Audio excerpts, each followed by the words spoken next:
So help me understand this. If you spend like $400 on a Traxxas Rustler 4x4 and the plastic drive shaft snaps, you buy upgraded ones, you have a bit of a whinge about it, everyone whinges about it, you carry on.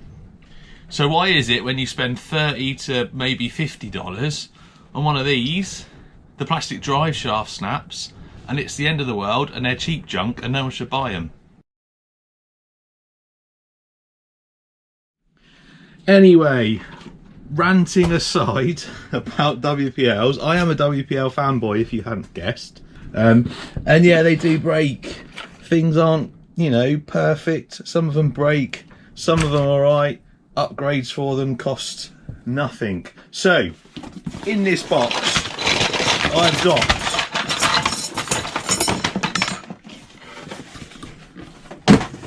a version 1 of the B14. So this is one of the very first ones.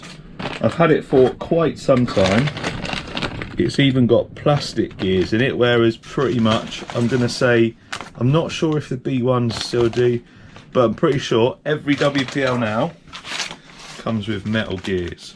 It's also got the old gearbox, but this is a kit.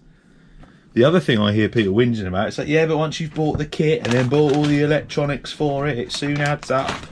Well, guess what? There's not many kits out there that come with all the electronics, because that is called a ready to run. I know I said I'd stop ranting, but just a little bit more. If you buy the ready to run WPLs, the older ones, yes, not the best. You have to upgrade them. Put that into context. I've just spent £420 in the UK, which is best part of $500 on this ready to run axial Capra, and it comes with no grease in the portals, no grease in the diffs, and no grease in the gearbox. £420, $500 ready to run, and it's not perfect out the box. So I thought I'd just break the video up a bit and do the running of this here, and then those that want to stay and watch the build can wait till up this bit, and then right at the end I take it on my little micro crawler course. A bit big for it, but you can watch it tackle that and see if it manages it. Now, the biggest mistake people make with these is they think that their crawlers put too much strain on them trying to go over rocks and force their way through things, and that's what breaks them. These early ones with the plastic gears, it does not take much for the gears in the axles to strip. Now, the biggest upgrade you can do to these out of the box, which will cost you not a lot of money, is if it hasn't already got metal axle gears, get the metal axle gears for it. It's so cheap to do, it makes a massive difference. I've had one of these running 2-speed gearbox with a brushless motor and 3S with these metal axle gears and a metal drive shaft, and it didn't break it. So that shows you how tough they are with the metal gears.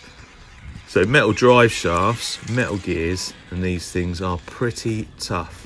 This one, completely stock, all plastic gears on it. Driving it like I'm driving it now is absolutely fine for it, and you shouldn't have any problems. I mean, I'm running this with a V2 electronics and a 7.4 volt lithium ion. These early ones are designed to run on a 6 volt, it's either a NiCad or a nickel metal hydride battery, so they're not designed to run with this amount of power. And if I continued doing this and put in a bit too much, and if I was a little bit more forceful and trying to climb up stuff, I probably could have stripped the gears, but I'm a little bit more sensible than that with these, and this is perfect conditions for this to be running in.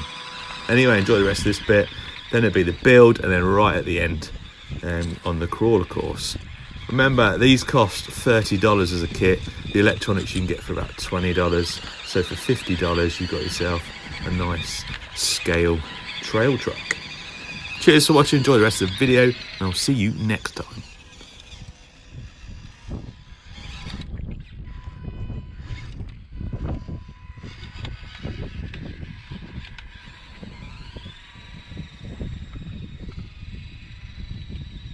Again, I'm going to build this start to finish. If you are not sure on how to build these, I will show you in normal time. Nothing's going to be upgraded, it is all going to be built as it comes. And then we're going to take it for a run, and I'll show you how well it goes and how it doesn't actually fall apart as much as some people might tell you. Right, let's get the bits out and let's crack on. This is where some of you either fast forward or click off.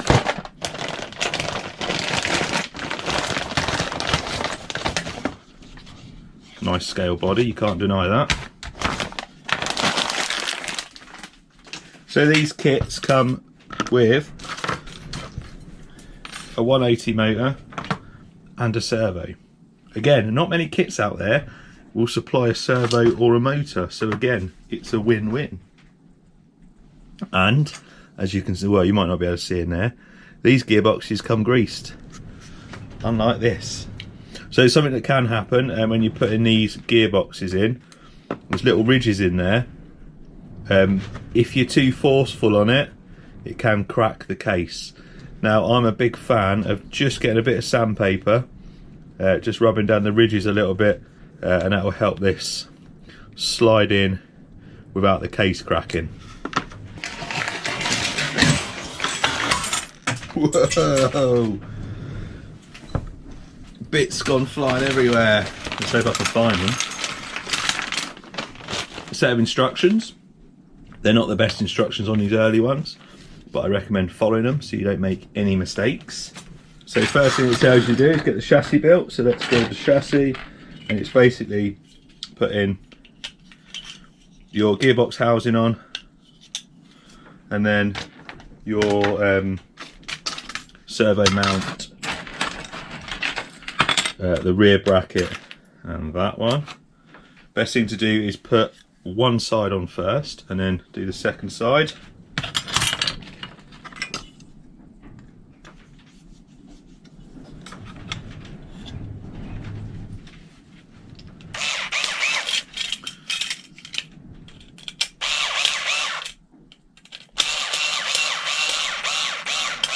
I recommend getting an electric screwdriver. It will save you many hours of doing screws up. Just take your time, don't overdo it. Just wait until it nips it in, and then you are good. Stick the other side on. You will in a minute have to loosen some to get the chassis, the suspension brackets in, but just get all your screws in for the time being. You can do that afterwards. Something else that's good about these kits, if you've never built one before, spending $30 on a cheap kit, messing it up, much better than spending $300 or more on a kit and messing it up. It's good practice.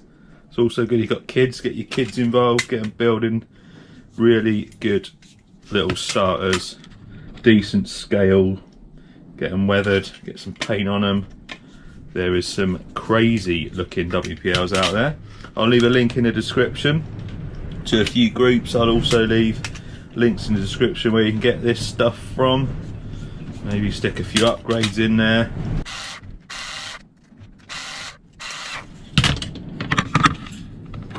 Right, that's the chassis together. Nice and easy. So next you're going to want to put your leaf spring fixings on. Should be 8 of these, I believe. I did fly one across the room. 1 or 2 did I fly across the room. Clip it in. Oh, I may have given you false information here. You might have to, it's been a while. You might find it easier taking the screw all the way out and putting it in afterwards, but I apologise. Extra work, eh? And that clips in there, goes over the screw that side. Do the same either side until you've got all of them in.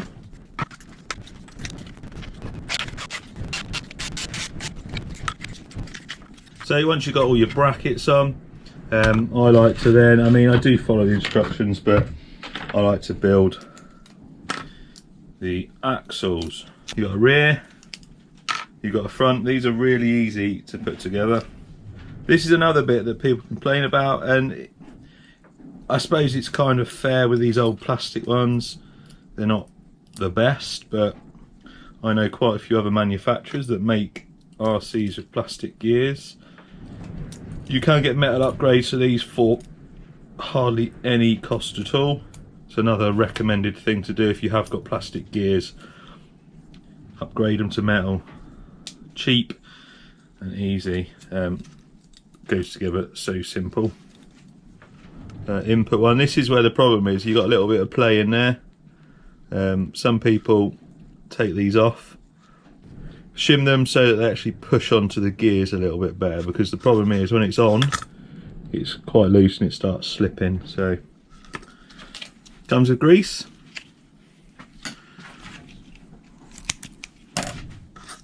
I recommend definitely putting the grease in. Comes with grease, so why wouldn't you? There's plenty to go around as well, so whack it in there. Put a bit on there for good measure as well.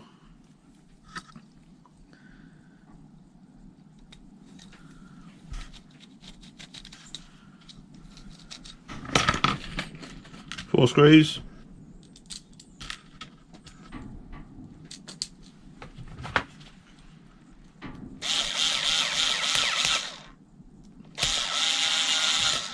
Recommend don't do them all the way up with this. Get them nearly finished and then tweak them up just at the end, not too tight, because you can again damage the casing. Once you've done it, just make sure you're spinning, which we are, and then do the front one. So the metal ones that I've got or been doing recently don't have this. You have to you slide these in and you screw them on, so a little bit easier. Right, anyway, that's them on. Put your end case on, and get that grease in there. Nice amount of grease, that's going to help.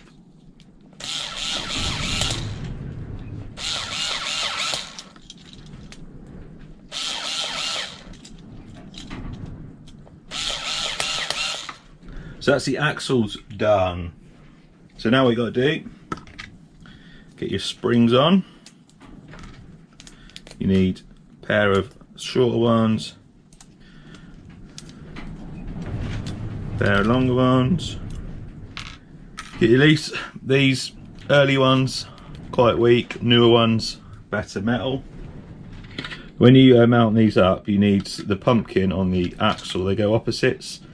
So that goes on that side, which means the one at the back will go the opposite way around, which will be that way. I don't know if you can see it. Yeah, so make sure you get that right, otherwise your axles, one's going to turn one way, one's going to turn the other way, and then you're going to end up stripping your gearbox if you don't realise. So definitely take your time on this bit so you don't get it wrong, because it will save a lot of hassle once you've got it all together. If it measure twice, and it measure twice, cut once, they say. Well, check twice, screw once with a screwdriver. So you can see how I've done that now. It's going to hook in there and go on like that. So we've got the axle round the right way.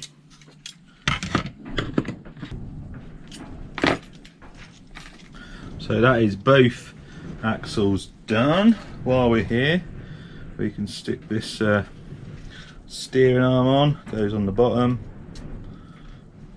Again, super cheap to upgrade these. Get the metal steering arms. Not that you really need them, but well, it depends what you're doing.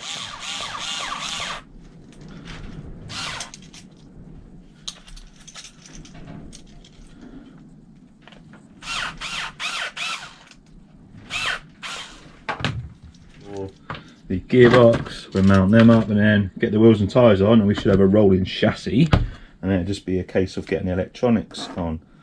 Something in there.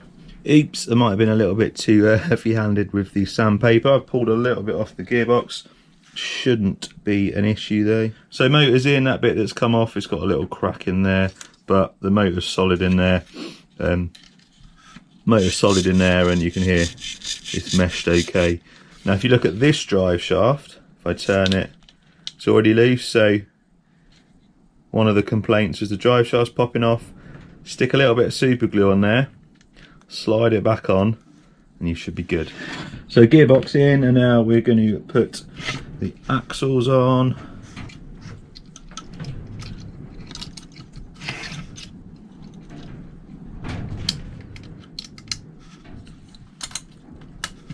Little tip for these axles: when you screw them on, don't do the screw all the way in, and you get a tiny bit more flex out of it. You can actually get a much longer screw and get a lot more flex out of it, but you only need to put them in 3 or 4 turns, and it should, or I say it should, it might just give you a bit of extra flex when it loosens up.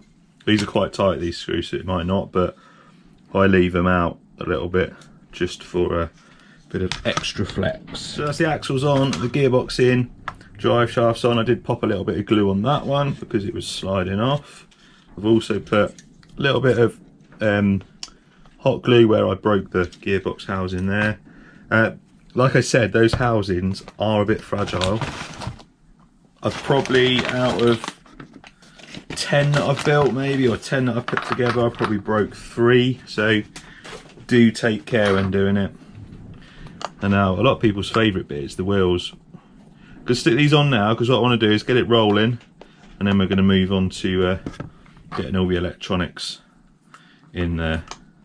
I recommend gluing these tyres on or making some foams up, because they will come off because they're really soft. The kit ones are soft, the RTR, the ready to run, are quite hard. These are nice and soft, so I do recommend gluing.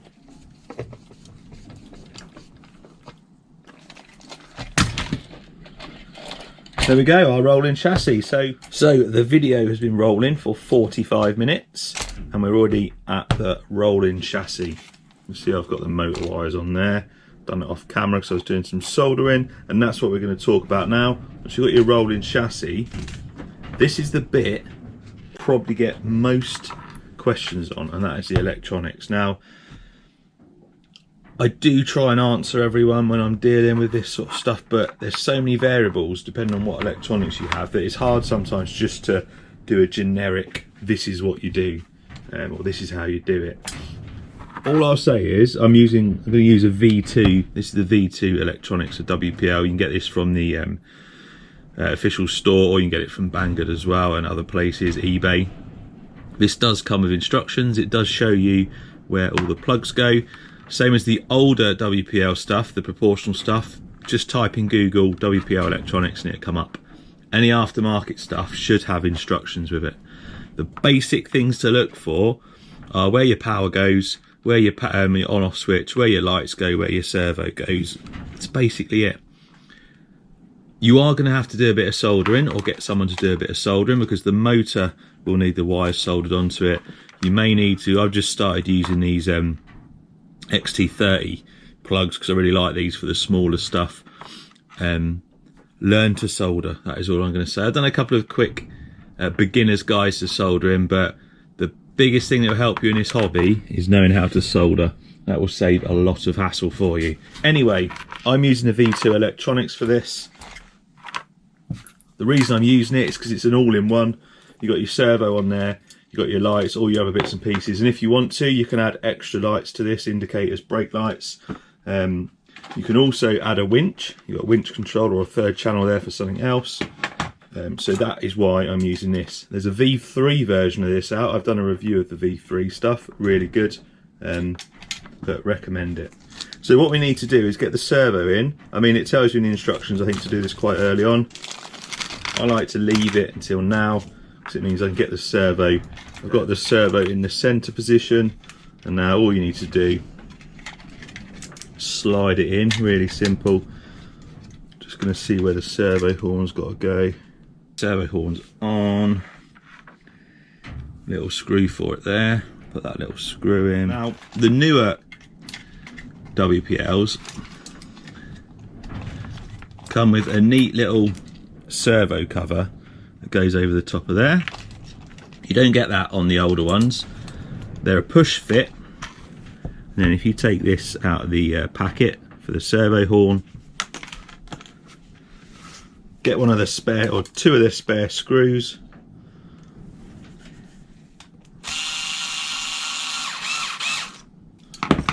and there you have it, a servo holder. So that is going nowhere. Get your little rubber grommet and the little silver metal insert, stick that in there.